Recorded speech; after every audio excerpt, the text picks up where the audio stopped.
Further ado, we call upon Rabbi Glasser to offer Divrei Bracha on behalf of JFS.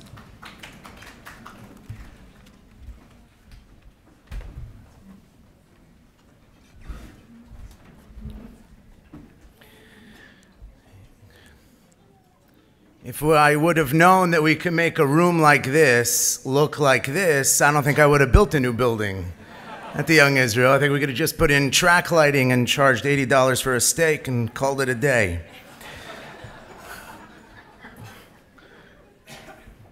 Bereshus, the Rabbanim who are here, the Rosh Yeshiva who are here, the distinguished honorees, the esteemed professional staff of JFS, this incredible gathering of devoted members of our community.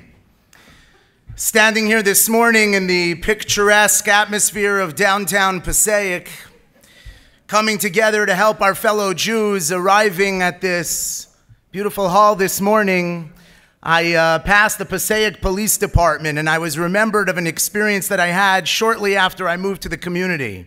I was here for about a year and I received a call from a lieutenant in the Passaic Police Department asking if I would come make a presentation to the officers at the police department, sensitizing them to issues of the Jewish community. There was a priest, there was an imam, and there was a rabbi. Afterwards, we all went to a bar. No, we did not go to a bar. Imams don't drink. And neither do rabbis of the Young Israel, but that's a separate problem. We'll discuss that another time. So anyway, I had the opportunity to speak to these police officers, and if there's one thing that'll make a rabbi end on time, it's having 30 balabatim with a 32 caliber gun at their side. And I talked all about Shabbos and all about what it means to be part of the Frum community and try to give them a sense of who we are and why we do what we do. And I'll never forget that at the end of the presentation, so one of the officers raised his hand and he said, I heard everything you said about Shabbos and I explained all the beauty and all the things we can do and can't do and why. He says, I heard everything you said about the Sabbath. I just have one question. So I said, yeah, sure. What's the question? He says, based on what you're saying, why is it prohibited for Jews on the Sabbath to use the sidewalk? Why is it that every other religion seems to find their way to the designated area for pedestrian traffic? And the Jewish people, as I said, it started with the Red Sea. We just go. We just go and we just sort of expect everyone to kind of move out of the way. But the more relevant story was the next officer raised his hand and he says to me the following. He says, I want you to know, Rabbi, that I do not pull over Orthodox Jews anymore. So I said, thank you. So I said, why not? And he looks at me and he says, it's just not worth it. Said, you pull over an Orthodox Jew, and within 30 seconds, there are 4 other cars that have pulled over behind you. They are all out of their car explaining to you why this person did not do what you have pulled them over to do. They were miles away when this light was run, but within 5 minutes, something about the Crusades and the Holocaust and anti-Semitism, and then somebody named Gary Sher is on the phone. It's just not worth it. But the truth is, that kind of captures really what it means when we come together today, because what this morning is really about is the sense of nosei ba'olim chavero, the sense of responsibility we feel for each other. This Shabbos, we're going to begin reading Sefer Shmos, the Sefer HaGeula, the Sefer of Redemption. And we know that the experience of redemption is captured, of course, in our celebration of Pesach, Maschil b'genus u'misayim b'shvach. Maschil b'genus, we begin with the experience of oppression and servitude, and it is immortalized into our historical consciousness as much as the exhilarating moments of redemption. And HaKadosh Baruch Hu in the coming Parshios will come to Moshe Rabbeinu and he will provide Moshe Rabbeinu a mandate, not only to serve as the advocate for Am Yisrael in confronting Paro to secure the freedom of the Jewish people, but Moshe Rabbeinu is given another role as well. Moshe is responsible for the transformation that needs to take place within Klal Yisrael, from a subjugated and downtrodden people to a mamleches kohanim, v'goy kadosh, and am nivchar that is worthy of Kabbalah Satorah. And Moshe Rabbeinu will relate the doctrine of redemption to the Jewish people. V'hotzeisi eschem mitachas sivlos Mitzrayim. The slavery and servitude we will begin to read about this week. HaKadosh Baruch Hu tells us, I will extricate you from that reality. V'itzalti eschem, v'ga'alti eschem, v'lakachti eschem, v'hevesi eschem. One recurring formulation after another, defining an existence that is transcendent of what the Jewish people found them within themselves at that very moment. And one would expect when Am Yisrael hears this ambition, this aspiration, Hotzeisi, Hitzalti, Ga'alti, Lakachti, that Klal Yisrael would respond, we're in. We're ready to follow you. We're ready to go. Na'aseh v'nishma. Let's do it. And yet the Torah tells us that the reaction of the Jewish people to this vision of greatness is v'lo shamu el Moshe. They couldn't even hear Moshe. Mikotze ruach, from their shortness of breath, ume'avoda kasha, and from the oppressive work. And the Mefarshim stand in wonderment. What happened here? Moshe and Aaron had developed such sound credibility as loyal diplomats of the Jewish people. Moshe had conveyed numerous times HaKadosh Baruch Hu's intention to redeem Am Yisrael and restore the momentum of building Klal Yisrael to its ultimate potential. Why does Am Yisrael seem to project such a fundamental revulsion to this sense of ambition, of aspiration? Otseisi, Ga'alti, there's going to be a Geula. Why resist? Why hold back?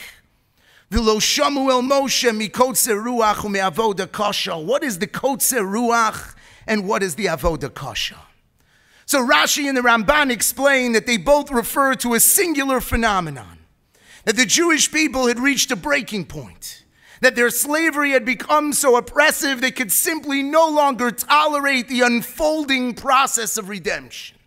No more speeches, no more dramatic moments, no more promises of grandeur and greatness. We need liberation right now. No more nuanced formulations of Geul. As Shamshin Raphael Hirsch points out, they simply lost patience with the process of redemption.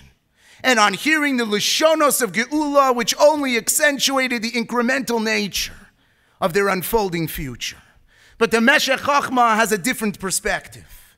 The Meshech Chochmah writes, "V'lo shamu el Moshe mikotze ruach u'me'avoda kasha." The kotze ruach was their absence of spirit. That Moshe, you're speaking of a new reality. You're speaking of freedoms and responsibilities in the most lofty and ambitious terms. Hotzeisi, ga'alti, lakachti. You're presenting an existence that we can't even fathom. The Avdus had not only broken them physically, it had destroyed their spirit. They could no longer envision themselves as anything but slaves. And the promise of redemption fell on deaf ears.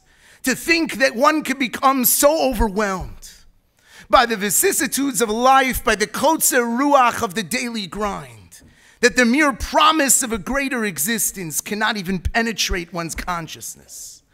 This is human nature.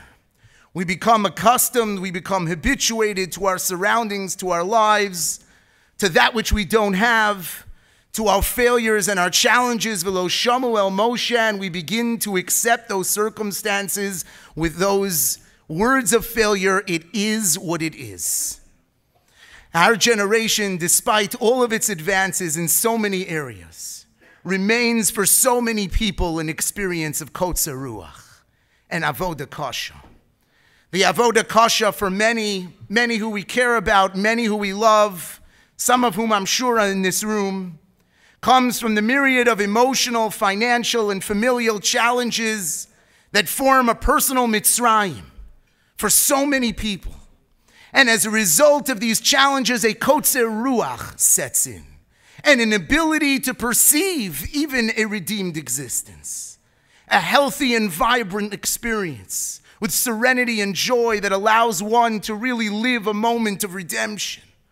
One can portray the Lishonos of Geula with persistence and confidence. Just be happy, but v'lo shamu el Moshe. For so many people, they can't even hear it, mikotze ruach ume'avoda kasha, because life is so difficult and life is so challenging, and they are left to face their demons on their own, isolated and disconnected from the larger community. And that's why it's such a treasure that in our community we have a group of mental health professionals who comprise an organization that stands for this exact purpose, to not only relieve the avoda kasha, to not only provide the practical, the pragmatic guidance and counseling and resources and support to extricate people from the overwhelming experiences of life, but to confront the kotzer ruach, the truncated spirit that often comes along with feeling that life is just too much and that you have to face it alone. JFS is such a remarkable treasure in our community, one that empowers people to see a new reality, that the challenges of life do not need to define our existence, and that with support, care, and love, people can find their way to a personal geula. The social workers, the therapists, the professional staff, their dedication and devotion is unparalleled. I was personally on the phone 2 hours before Shabbos with Esther East, not about this breakfast. Moshe Lukens had already told me how long I had to speak. V'lo shamu el Moshe. I was on the phone with Esther East because a situation had come up that was completely beyond my capacity to address. And I knew that there was someone I could call. I knew herself and her staff and those that work so diligently would be there to provide the foundation, to provide the anchor to those who need it most. Ashreinu that we live in a community that recognizes the vital work of JFS, that HaKadosh Baruch Hu has sent them the lay leadership whose dedication to our kehillah simply knows no bounds. Balei achrayus, who feel an ongoing sense of responsibility, not just altruism, but responsibility of nosei ba'olim chaveiro, to continue to ensure that our community is serviced by the work and devotion of JFS. And how do we, as participants here this morning in our community, play a role in their remarkable work? I want to conclude by suggesting 3 things that we could do. Number 1, we can generously support JFS and its programs financially, as I'm sure everyone here this morning is generously fulfilling that role and spending some time hearing of the honorees and their dedication, hearing of the work of JFS, and just sitting in the warm embrace of such a beautiful community. We should all be inspired to contribute further and to be able to ensure that they have the financial backing they need to continue to service our community. Number 2, we also can ensure that those in our community that we know need help are aware that the resources of JFS are out there and exist, that people who need help find their way to help. Sometimes you're aware of a neighbor or a friend or somebody in your row in shul who is struggling with something in life, and we just assume that somebody else is intervening and taking care of it, to be able to play a role to make sure that those that need help get the help they need. And I think there's one more thing that we could do as well.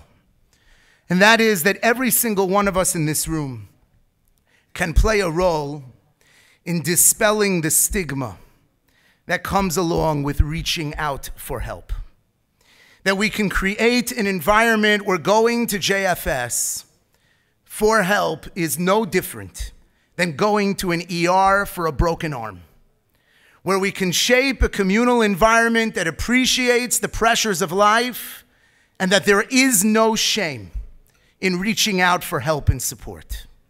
Recognizing that at some point all of us face struggles that require intervention and support. And it is a mark of courage and achievement to reach out for help from a professional, and not chas v'sholom a sign of weakness or dysfunction. Not to